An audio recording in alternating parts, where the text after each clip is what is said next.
بچه ما الان دویدیم اومدیم تو پارک بازی کنیم. سرسره بیا هیچی نبود.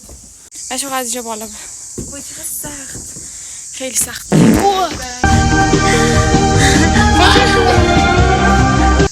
بچه یه دور دیگه میخوایم بریم. میخوایم بریم سرسره. خدا حافظ. به سلام. دوست دارم. انگار داره حساب. پاشو من میام.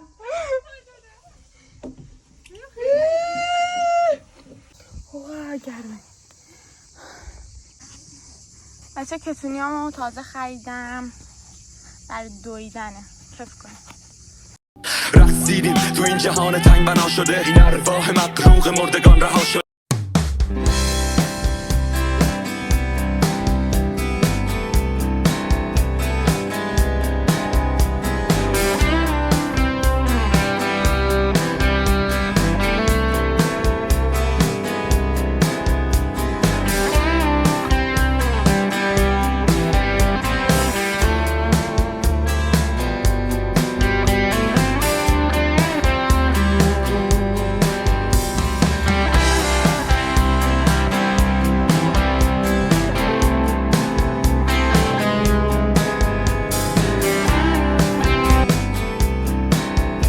صبح بخیر بچه ها. از باشگاه آمدم میخوام تخم مرغ بخورم.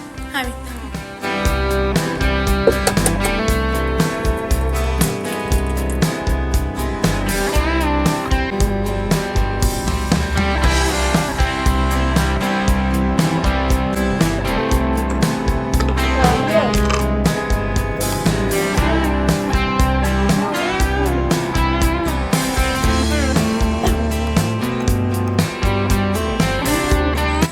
بچه داریم لنگرود. اگه چیز جالبی بود براتون حتما فیلم میگیرم.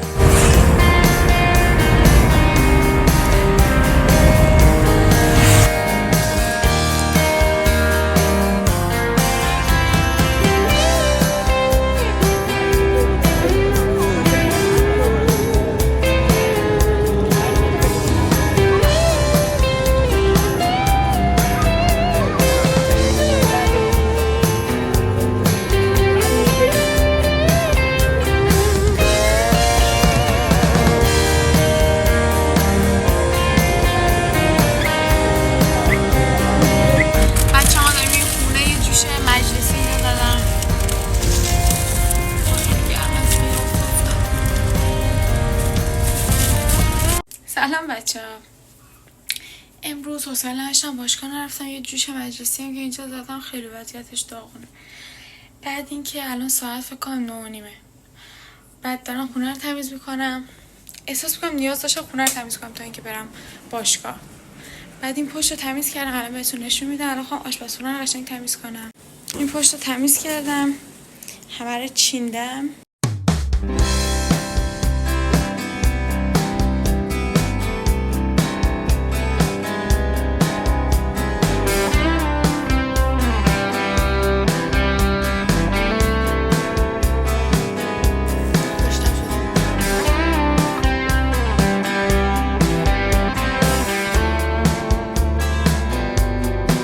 بچه الان میخوام موهای مامانم رو با این جوشه رو مخم انگاه خال دارم. داشتم میگفتم الان میخوام موهای مامانم رنگ بذارم. با من همراه باشه.